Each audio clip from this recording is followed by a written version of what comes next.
Welcome to the GTAP virtual seminar series. It's a real pleasure for me to introduce today's speaker, Farid Faruqi, Associate Professor of Economics at Boston College. Farid was formerly a colleague in the Department of Economics at Purdue University, where he developed an outstanding research program at the intersection of international trade and economic development. Today's seminar continues in that tradition. It's based on a recent publication in the Journal of International Economics, co-authored with Ahmad Lashkaripour and Aitor Pellegrino. This paper was originally written for a conference at Penn State held in honor of the late Jonathan Eaton, who was Farid's major professor and mentor. Today's seminar is a very important one for the GTAP community. It represents one of the bridges being built between GTAP and the so-called new quantitative trade modeling community. In this paper, the authors develop a new theory relating the gains from trade to underlying distortions in labor markets. They quantify these effects using combining global economic data from the version 10 GTAP database, along with firm-level data from the World Bank Enterprise Survey. And their findings have important implications for estimates of the gains from trade, something we're all interested in, particularly those in the lowest income economies where labor market distortions are largest.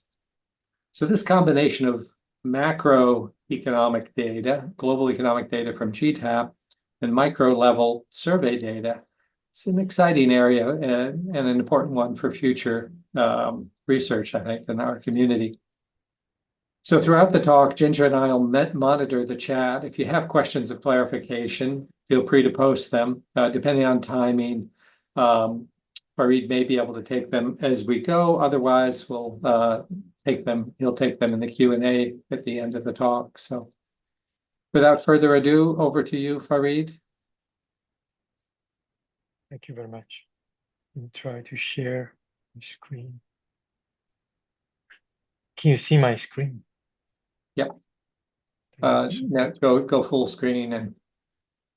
Is it good now? You're good. All right, great. Thank you very much for having me today and for the generous introduction, Tom. We wrote this paper with Ahmad and Aitor, and all three of us greatly benefited from Jonathan Eaton's mentorship. And this paper was written for a special issue in the Journal of International Economics in the honor of Jonathan Eaton. So I'm delighted now that I'm presenting this paper. The title is Trade and Technology Adoption in Distorted Economies.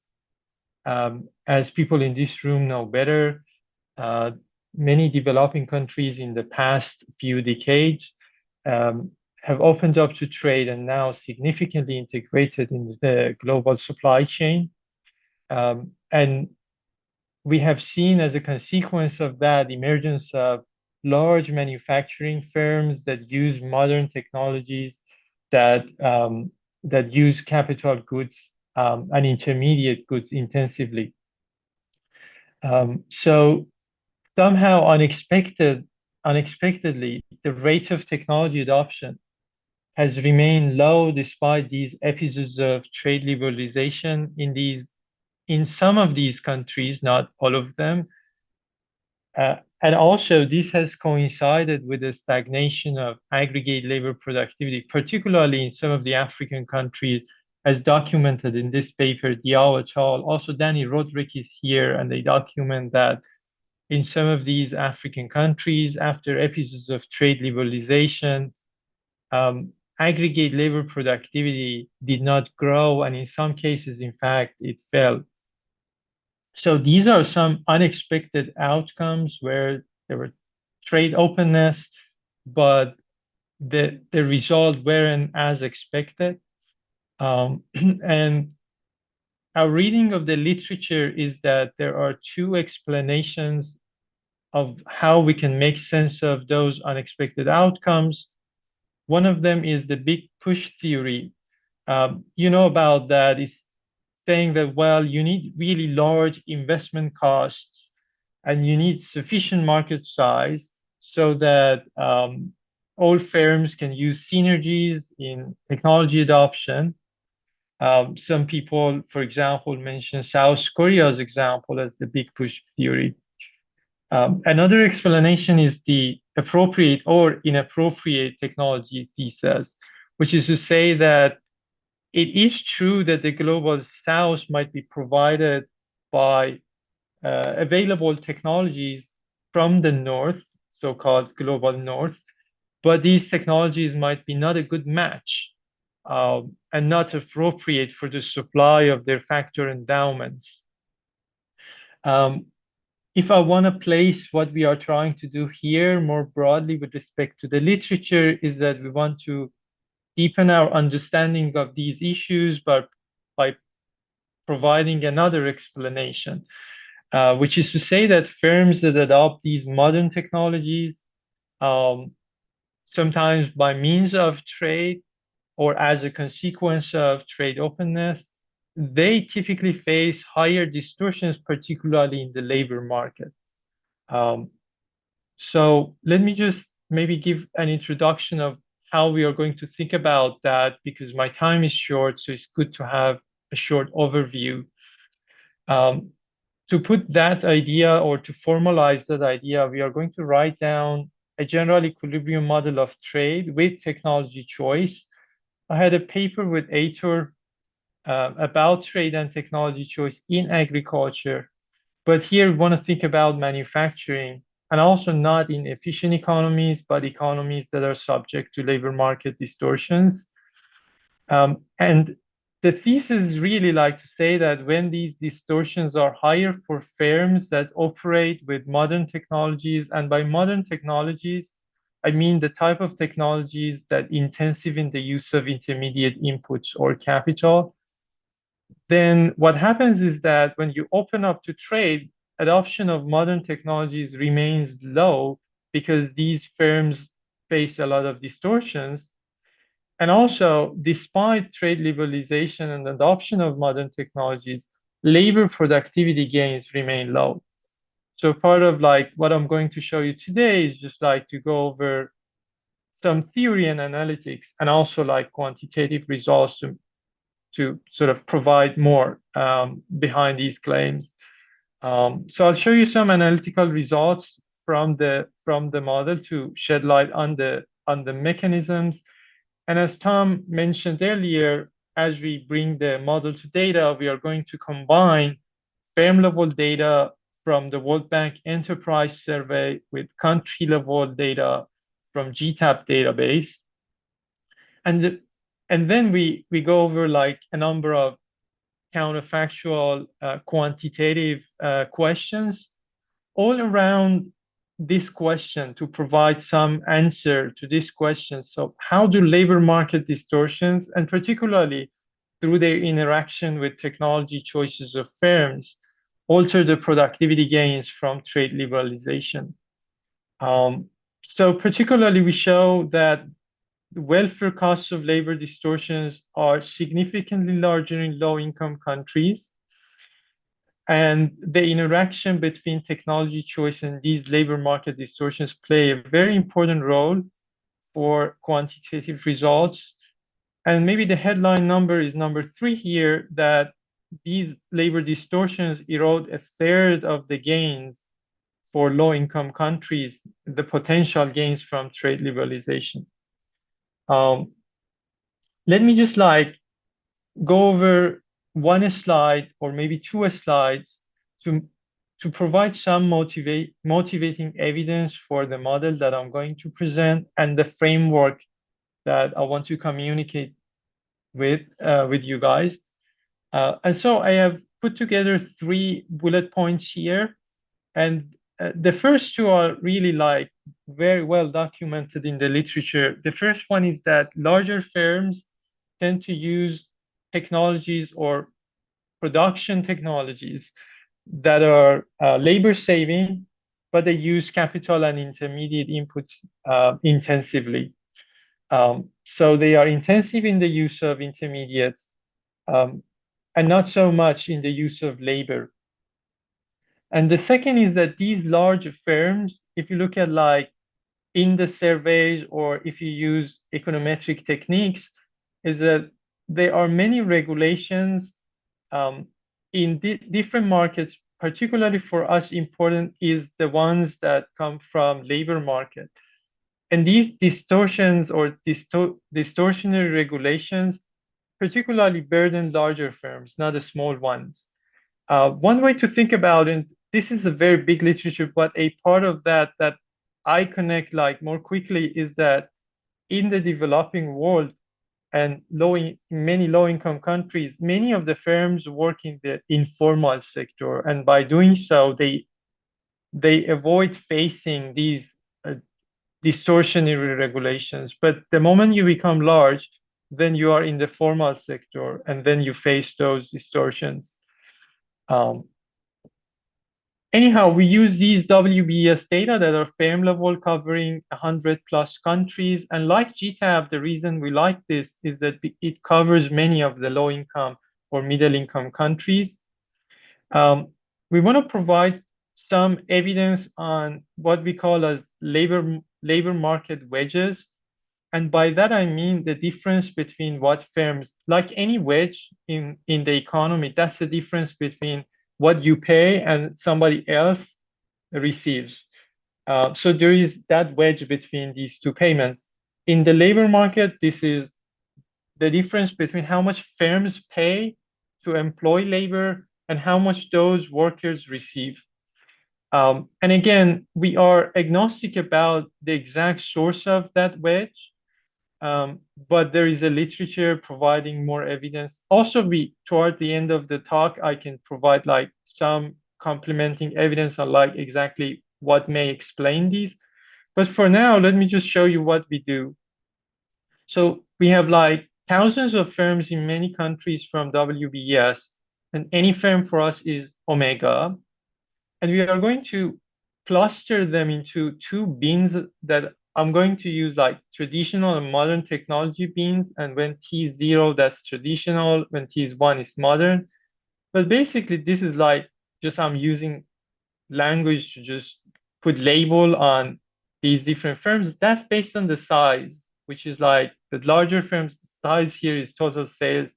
I've done like bunch of robustness uh, over this, but like cluster firms into two technology beans. And then production function is just a Cobb-Douglas combination of all sorts of inputs. So here L is the use of, LF is the use of input F. One of these F's is just like labor, but it could be also in addition capital, intermediate inputs, energy, etc. And this A term is TFP of the firm Omega. And we are indexing them by T, which is not time, but technology, so that we can have different estimates per technology bin. And this gamma FT is the output elasticity with respect to input F. By cost minimization, you get this equation in the middle of the slide. And these taus are wedges for input F. So that's an input side wedge. And tau Y is the output side wedge. So for example, if there are markups, it would be here. And what are these two? Gamma is just the output elasticity or the Cobb-Douglas parameter in the production function. And this lambda is the cost share of input F, which you observe in the data. So in an efficient market with no wedges, we know that in Cobb-Douglas, gamma, which is this output elasticity, equals the cost share. But when you introduce the wedges, they are not equal anymore. There is a big literature here, and we are borrowing the tools, but you should always normalize one of these wedges so that you can pin them down. And here we normalize the output wedge. And so if tau yt is just a constant everywhere, or it's just like you normalize it to 1, then you get an equation which looks like this one. And so this, and you do it for labor. So this is tau L, which is the wedge for labor. And so that is the difference between the output elasticity of labor and the cost share of labor. So the cost share you observe in the WBS data, the output elasticity you have to estimate, and we do so using control function approach from IO. I'm not going to go over this, but these are like big names and a big literature out there. So basically, we estimate this gamma L, and its difference with respect to the observed cost share would give us the labor wedge. Once we do that for every firm, we aggregate it. For every firm and technology bin, we aggregate it to the level of countries. And then we get this scatter plot. So the blue ones are for modern firms, or like large firms, you may call, and the orange ones are for the smaller traditional firms. And every dot represents a country. And so here there are many, many countries, as you can see, and this is GDP per capita relative to the US on the x-axis. And these are the wedges that you observe. So let me just highlight maybe two observations. One is that no matter whether you look at modern firms or traditional firms, the level of the wedge declines in higher income countries relative to compared to low income countries. But as I'll explain more later, the more important thing for us is the gap between the modern and traditional wedge in a country. And so as you can see, the gap is just like significantly larger in low income countries, which is the distance between the blue and orange. So in high income countries, they are about very close to each other, but in low income countries, the gap is significant. With that, let me just like go to the model and explain like the framework. So we have multiple countries and multiple industries. At this point, you may say, well, if you write down general equilibrium model of trade, maybe it's a simplified version of what GTAP uses, or maybe a version of Caliendo and Paro, so where you have input-output table. What we introduce here is that also there are choices of technologies. So when there is a trade shock or like any policy, in response to policy, technologies that firms use endogenously reacts, and that's an important margin. So endowments here are labor in each country. Also, we have a continuum of firms in each country industry. And these firms, you may also call them managerial capital. So these are like a managerial capital that could be assigned to different or work with different technologies. There are trade costs, there are labor market distortions that are different between countries, industries, also like which technology segment of the economy you work, and markets are perfectly competitive. Consumption is easy, it's just like Cobb Douglas and CES. Everybody in the room knows about that. So we have the Armington assumption to generate trade flows between countries. The more interesting thing happens on the production side. So now in each industry country, we have a continuum of firms with this production function, provided that the firm works with technology T. So there is the TFP, then there is the managerial capital use, then there is labor use and intermediate input use. This last one is an aggregate over the intermediate inputs coming from all industries, and any of those also like aggregates over intermediate inputs of the industry that you buy from different origins. So trade is just behind this M thing. There's also Z, which is managerial productivity, and that is going to be heterogeneous among firms, and that derives different choices of firms. So what I'm going to call, you may say, well, I mean, in this model, this is perfect competition. And you may say, how come it might be profits in this firm? So we use profits for firms. I mean, these firms are owned by managers that own managerial capitals. So return to their managerial capital is the firm profit. And that's what they maximize. So you can just figure out like what the return to each omega is. And that equals to Z, which is the TFP, and Z, which is the firm specific productivity, A, which is TFP, and bunch of other components I'm going to go over. But what the firm does is that just like it maximizes this return to its managerial capital or maximizes firm's profit by choosing the technology that pays higher. And so it's important to go over these components. So let me just do that quickly. So as you can see, this P is just the price of output, but the price of output, no matter with which technology you work, is just the same in a market. It's a competitive market. So that can't be the deriving force here. But there is this H and this tau that are going to be important on top of Z that is your firm specific productivity. This H is the impact or summarizes the impact of market prices from the input side. If you look at what it is, it's the relative wage that shows up here and the relative price of intermediate inputs. So this M is the price of, or the aggregate price of intermediate inputs. So what's happening here is that like when you open up to trade, you have better access to intermediate inputs. So everything being equal, M, which is the price of intermediate inputs, goes down.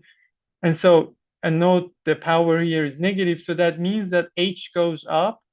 And so when H goes up, your return to that technology goes up. So if modern technology is more intensive in the use of intermediates, which is the case empirically, then when you open up to trade, the relative return to modern technology goes up. So it's more likely for you to choose to switch from traditional to modern technology.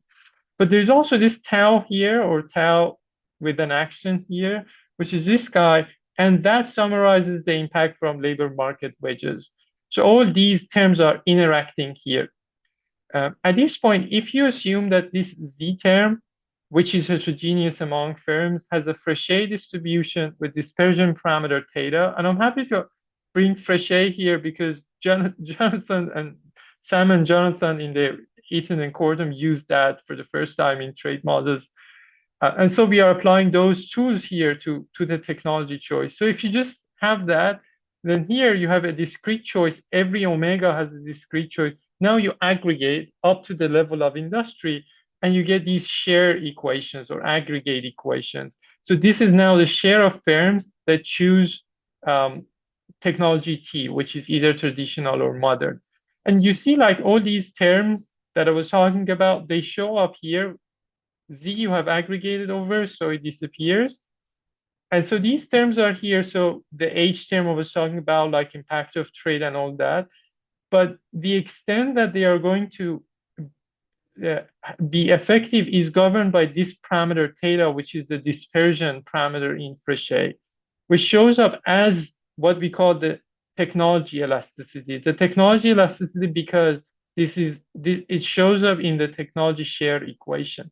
So you have the trade elasticity, which comes from the Armington and the CS and the technology elasticity. And these are really the two important elasticities here. From here, we can just aggregate everything. And I'm not going to go over the details of that. And I think everybody would know. You can also write down labor market, clearing conditions, tax revenues, because these wages for us are revenue generating, goods market clearing condition, balance of budget. We can just define the equilibrium and that's it. So that's the model. But before I go ahead to the analytics, let me just also explain how we are going to think about labor productivity, aggregate labor productivity. And the reason we want to focus on this measure is that because much of the literature I mentioned in the first slide, that there have been episodes of trade liberalization, but then you look at like the paper by Danny Roderick, but then you look at the data and you see that like aggregate labor productivity didn't grow in years after trade liberalization. So we wanted to connect to those discussions. So for us, ALP or aggregate labor productivity is just Q over L. Q is output quantity in an industry, L is just labor employment. So you can do that for every industry, but then you need an aggregator to go over to aggregate industry level outputs to a national level output. And we are just using the aggregator that we use for the consumption side so that it's as close as possible. And then you get this term. And let me just explain what it is. So this is aggregate labor productivity for a country. The first term is real wage. And here this is W, which is nominal wage, divided by the price index in the economy. This is a price that households face. So from the consumption side. So then you need the terms of trade component here to adjust for the difference between the consumption side price and the production side price. So that's why the inverse of terms of trade shows up. And this last term is just like because marginal productivity of labor in different industries and technologies are different. So you need like to account for that. So if I had only one sector, this last term would disappear. If I had a closed economy, this term would disappear. And then in that case, ALP is just real wage. Otherwise, they are not the same. And this pi I had to mention is your domestic expenditure share in sector S. So in this model, welfare and aggregate labor productivity are not the same, and that's kind of important. So with that, let me just show you a little bit of analytics that we have before I jump to the data. So I'm going for brevity, I'm going to just present these for a single industry version of the model. So there's only one industry. There is input-output table over that single industry. And then there are two technology choices within that. But in the paper, we do that with multiple industries. All these you can generalize. So the first thing that we do, and I want to just very briefly mention, is that you can calculate welfare costs of misallocation because there are these wedges, and so that means that the allocation by the market is not efficient, and so the distance to that trade-off frontier is going to be what we call as welfare cost of misallocation. And that's a neat exercise if you are in a closed economy, so you avoid all sorts of complicated terms of trade issues. So if you do that, then you get this distance to the frontier equation. And what matters is, and this is, I think, key here, is that misallocation arises not because of the level of these taus, but because of the dispersion or the variance of them. So tau tilde here is just like tau in the labor market wedge in a country and technology being relative to the average of those in a country. So that's tau tilde. And first of all, I mean, as you can see, this is like if there are only two technologies here, one industry. So if the wedge is really high in both technology types, then this is just one, in fact, because I'm normalizing it with respect to its average. So first of all, it's really not about the level of these wedges, but the dispersion or the variance that they have between traditional and modern segments of the economy. And that is the source of inefficiency here. And I'll go back to that. So, but again, and I was just showing you that scatter plot in the beginning, and I mentioned that it's really, for us, the important thing is that the gap between those wedges is higher in lower income countries. So that is the gap is the source of misallocation. We do different analytical exercises. Let me highlight this one. What we are doing here is that, so you have the system of general equilibrium, then you can just introduce a local shock, any arbitrary local shock to trade costs, then solve for the change in welfare. And welfare here is just total income divided by the price index that corresponds to the preferences. Then you can just decompose the change in, and so this is the general equilibrium change to a local shock to trade cost. Then you can decompose it.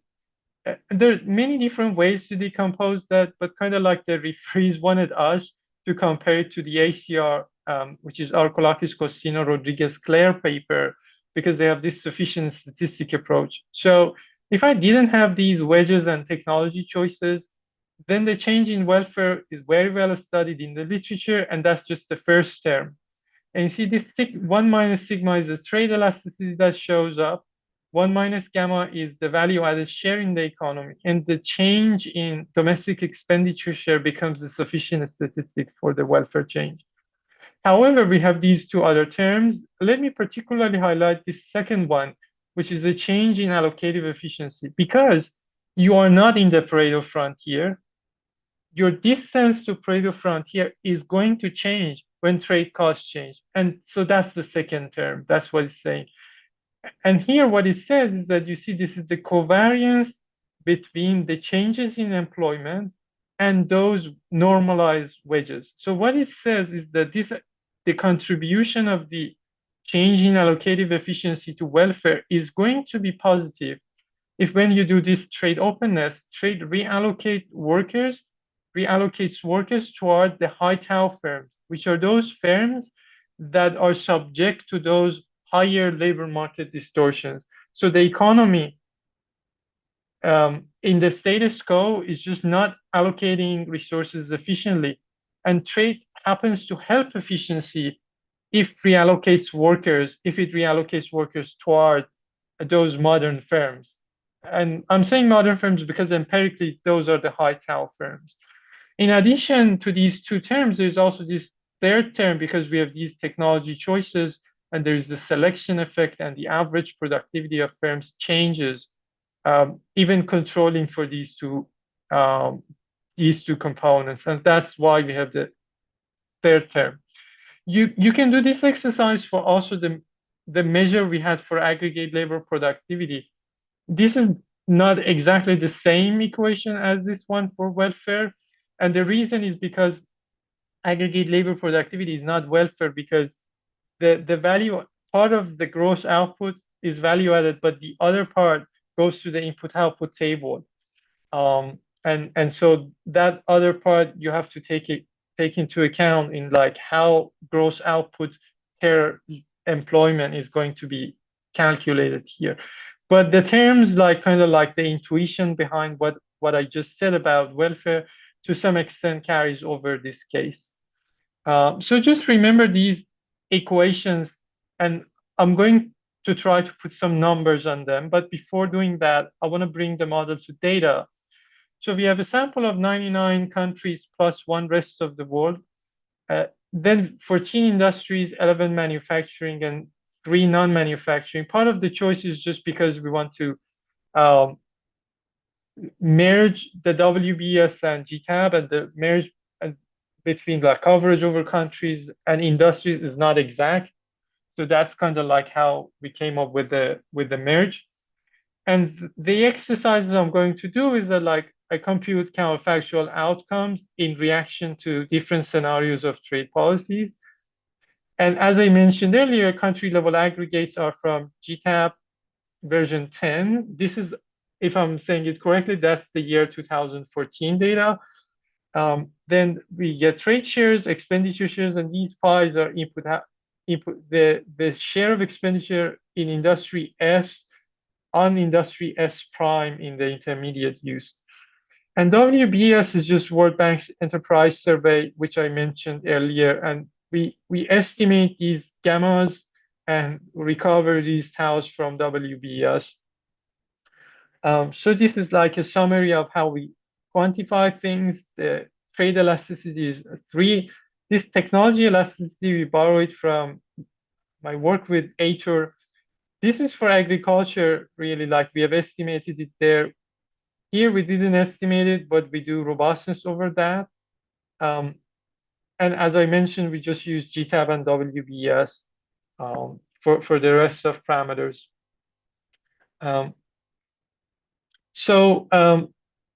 We put numbers on the welfare costs of misallocation.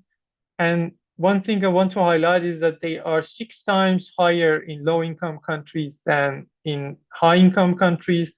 And the reason, again, is because there are those large gaps between labor market wages of the traditional versus modern firms. Let me go to the counterfactuals and maybe like put numbers on the 3 components I was showing you earlier for welfare, where we have local or piecemeal trade liberalization. So the first term, which is the ACR firm, which is well studied in the literature, and if you simplify the new components of a model collapses to that, which is the ACR term. That explains in high-income countries 90% of the change in welfare, and in low-income countries, that's about 81%. And the allocative efficiency term explains like 3% in high-income countries, about 9% in low-income countries. And so this is another reflection of like the pre-existing inefficiencies or labor market distortions in low income countries relative to high income, and that like trade is going to have an impact on them when we want to evaluate welfare changes. And these other terms also are going to play non-negligible roles. So that's kind of like how we deviate from ACR. But let me just, for the rest of the talk, focus on the main design of the counterfactual that we have. And I hope this table summarizes it well. So here we have like high and high for trade barriers and labor wedges is the status quo. So this E0 is the status quo, the data that we observe.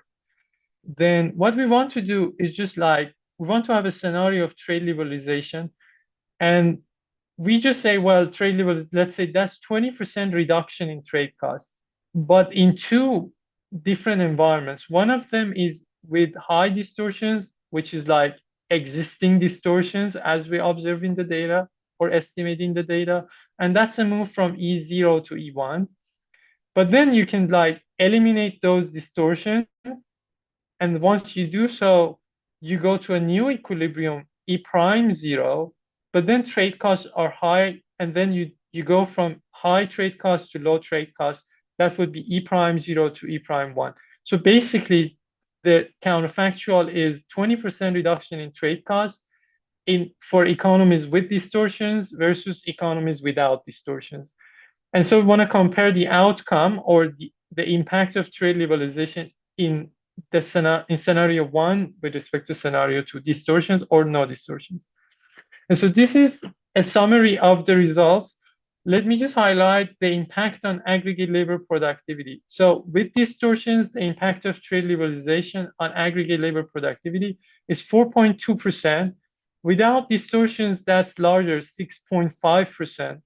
And so it's like, it's as if you say that like, if the potential gains from productivity gains from trade liberalization was 6.5% in the absence of distortions, you lose a third of that in economies with distortions, which is pretty remarkable. Sizable impact. Then part of the literature that I mentioned earlier, when they look at labor productivity measures, this number A comes from like the specification of the model, but part of the literature uses value added per worker in manufacturing. So we can do that also to connect more tightly to those works, which are reduced form or descriptive. And then you see like a similar pattern that value added per worker without distortions 10% or 10.6%, and with distortions that's 8%. And so I am just visualizing those impacts for the sample of countries that I have here. On the x-axis, I have aggregate labor productivity in economies with distortions. On the y-axis, without distortions. And this is a sample of low-income countries, the bottom third of countries. And you can see that like for virtually all these countries, the aggregate labor productivity gains in economies without distortions are larger than the case where there are no distortions. And like quickly, the explanation behind that, or the intuition that I have, is that like what trade does is that it raises output per worker because it improves access to imported intermediate inputs.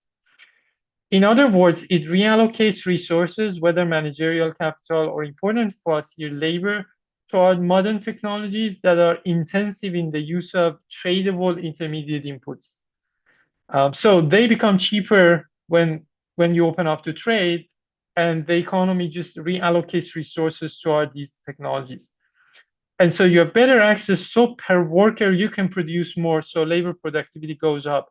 And it goes up in both cases, but because in the case with distortions, these modern firms are subject to like higher distortions than the traditional ones, then labor productivity gains are going to be compromised in distorted economies. And the after calibration, doing the counterfactual, what we find is that these distortions are eroding a third of labor productivity gains in low-income countries. And that's kind of like for us the headline number that summarizes so many of these different channels into one picture or one number. I don't know how much time I have, but I'm going to just like go only over one slide or two, like very quickly, because I know there is going to be room for discussions. So another interpretation of the model that we can have is that like traditional firms are formal firms, and sorry, modern firms are formal or firms that work in the formal sector where everything is getting recorded. And the traditional firms are informal. And there is precedent for this in the IO literature particularly. And so we also do that form of calibration because WBS also reports formal and informal, despite the fact that it's just like for a smaller sample of countries. And we find similar results. We have also like additional evidence, and let me just show you quickly that these labor wages for us, it's just are meaningful, and we've done like a number of different robustness checks over them. But like in the WBS, the survey also reports for labor regulations, for the exposure to informal sector and tax barriers that these firms face. And all of these highly correlate with our recovered or estimated labor wages. So, so you may think that it comes from these different an array or set of barriers that firms face, particularly in the labor market. But let me conclude. So what we do in this paper is really like to introduce endogenous technology choices and labor market distortions into a general equilibrium model of trade. We do these different analytical exercises to highlight mechanisms that work beyond like what is well studied in the literature.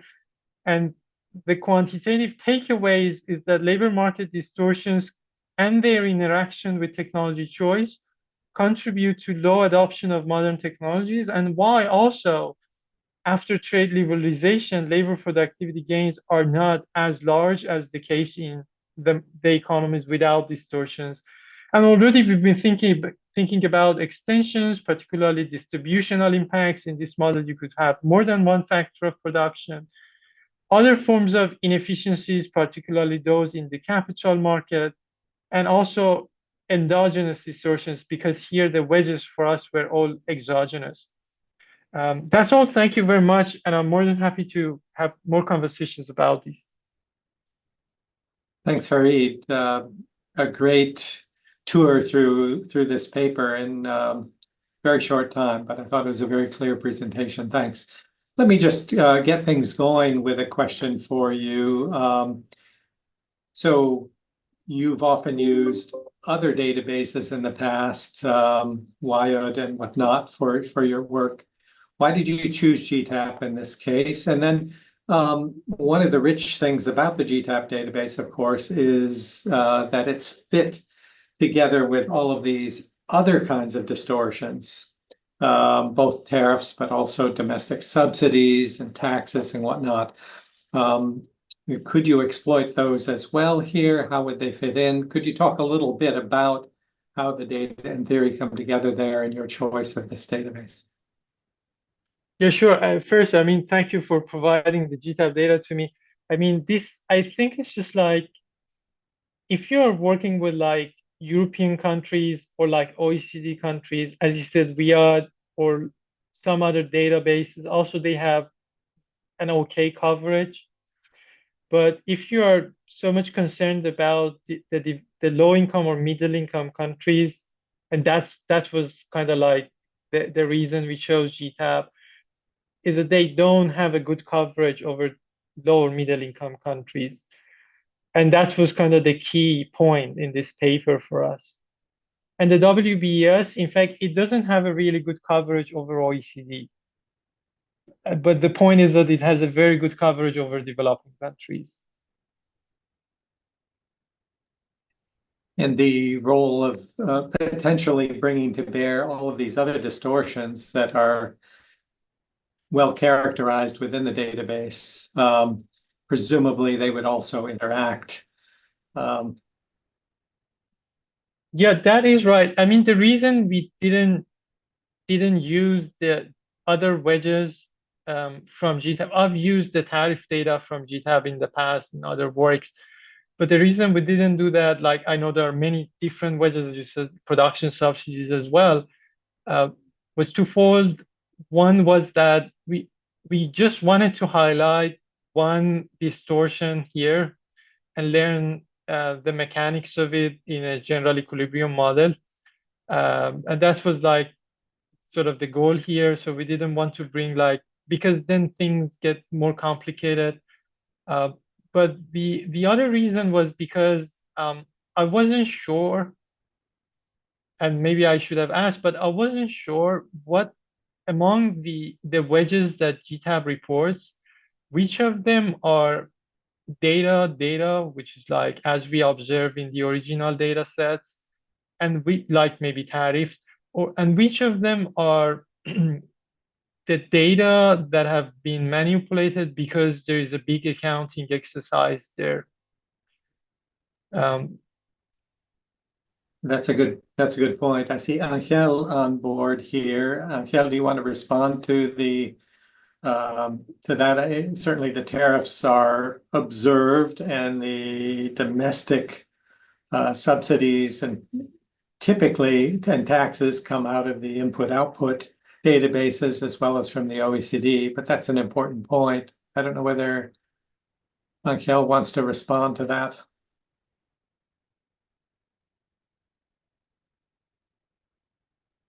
You're muted, Angel. Can you hear me now? yes, Yes. Hi, Farid. Thank you so much for hi, your presentation. thank you for attending. Yes, so I would say responding to what is actually data in GTAP. So the protection data that we use, that is one of the components is, as you mentioned, tariffs, but also there is the agricultural domestic support coming from the OECD, right? So that is affecting inputs, intermediate inputs, value-added inputs, output, agricultural output, all within the agricultural sectors in GTAP.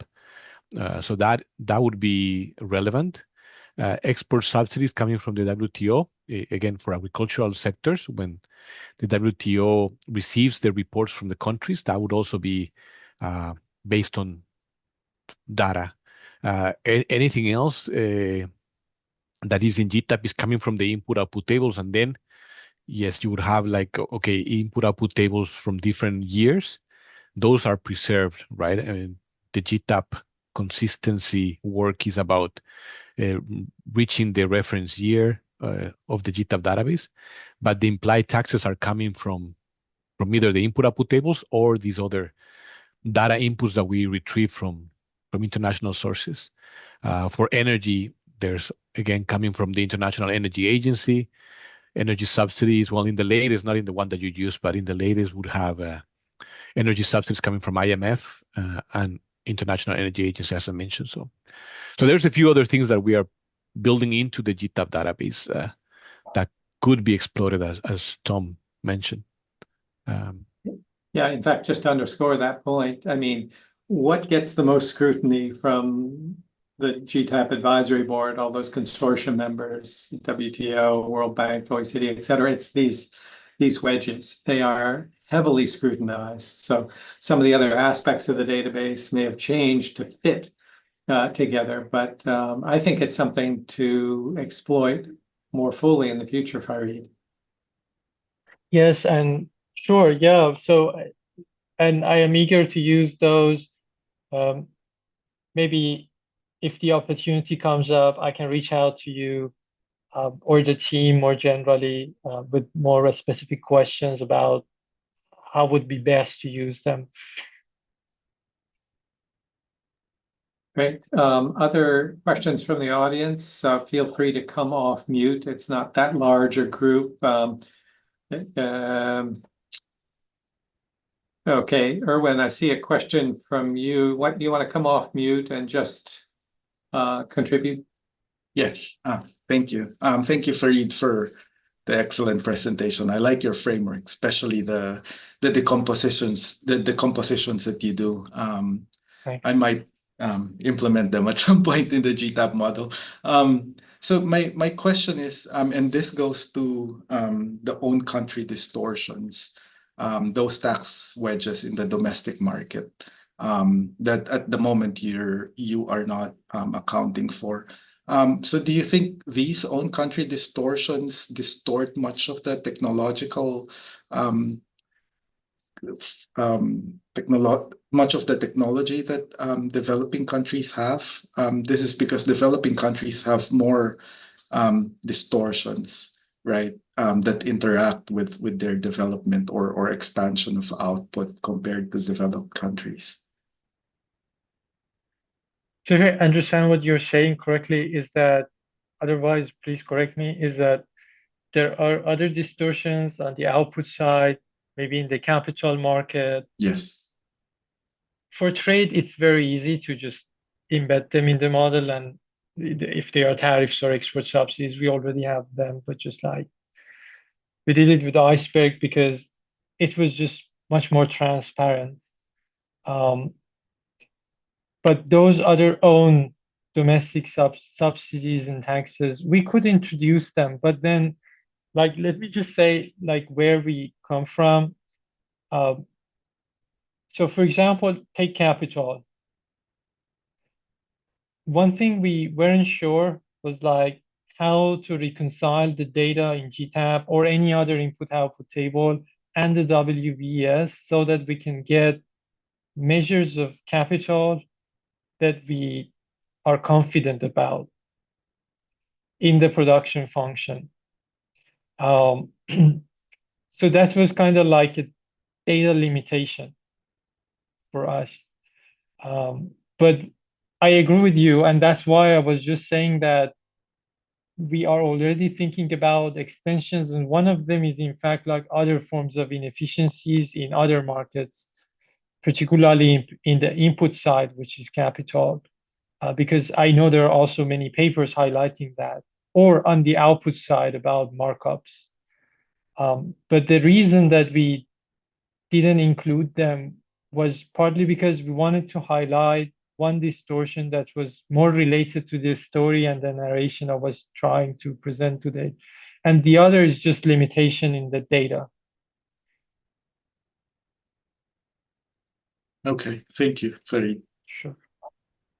Farid, one of the stylized facts that has been the case historically, it may not be the case as we move forward, but the lowest income countries tax agriculture, protect industry. It seems like that might work in the other direction. But oh, actually, I see a hand up from Sarah. So why don't we hold any response to that, Farid? I was doing a bit of a filler there. Sarah, would you jump in and Farid can respond to your question as well as this? Yes, thank you very much. Thank you, Tom. Excellent presentation by the speaker. I was just wondering because you said that you remain agnostic about the nature of the labor market distortions, although you did mention that they will come mostly from distortionary regulations that affect disproportionately larger firms. But in these developing countries, how representative are these larger firms? Because I think most of the firms in developing countries are small or medium and micro enterprises. My question then is, how representative are these results of the situation in the developing countries? And the second one is, it's important actually to account for the nature of the labor market distortions.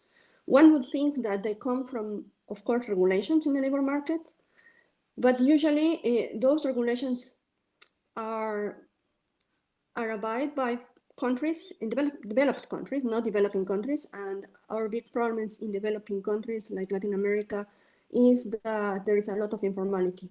And the definition of informality is actually that they don't fulfill their labor market regulations. Therefore, how do we rationalize, how do we understand your results in terms of the representativeness and in terms of the situation of what really is important in labor market distortion in these developing countries. Saying, I know more about Latin America, I don't know the situation in all the developing countries. Can you share your thoughts? Thank you very much again, great presentation. Absolutely. Thank you very much for the question. I mean, let me just maybe share a few comments in no particular order.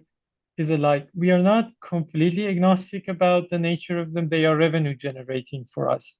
So you may say they are of iceberg type, and that also may play a role. So they are revenue generating in this work. So we are not completely agnostic. The thing about maybe the parallel that helps is like iceberg trade costs. And they are icebergs, so those are not revenue generating. But the parallel is that you could just measure them by looking at prices or using gravity equation, and they are residuals of gravity, for example. So they are wedges, right? Or you could just estimate them different ways. And then you can do counterfactuals over those trade costs. And what I mean by being agnostic is just you may be agnostic about like what constitutes what they are compromised of exactly what. Well, you know that distance matters, you know that the common border matters.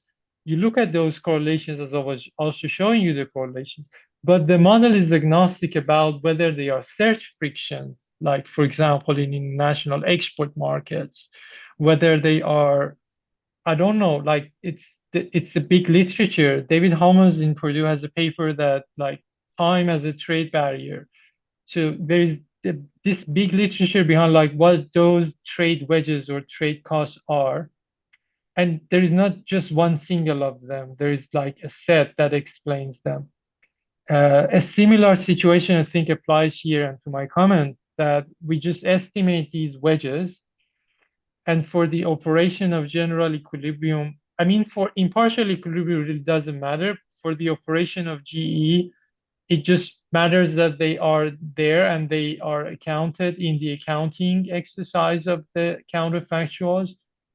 But then I agree with you that very much like how the trade, a part of the trade literature evolved, that they say, well, what are these trade cost wedges? Let's just like focus on an array of suggestions, and like there are many papers now on that. We can do the same thing here with these wedges. And my last point here is like saying that I fully agree with you. That's one way to go, because these might be search frictions. These might be like informality in like some of the Latin American or African or Middle Eastern countries that are pretty big. But once you do so, then you have to go back to the model, make sure that you embed the right mechanisms there. Also, you have to find out the data so that you can bring the model to that. So I fully agree with you that this can be an important next step. Thanks, Farid. Terrific seminar. Thanks to those who asked questions and those who participated.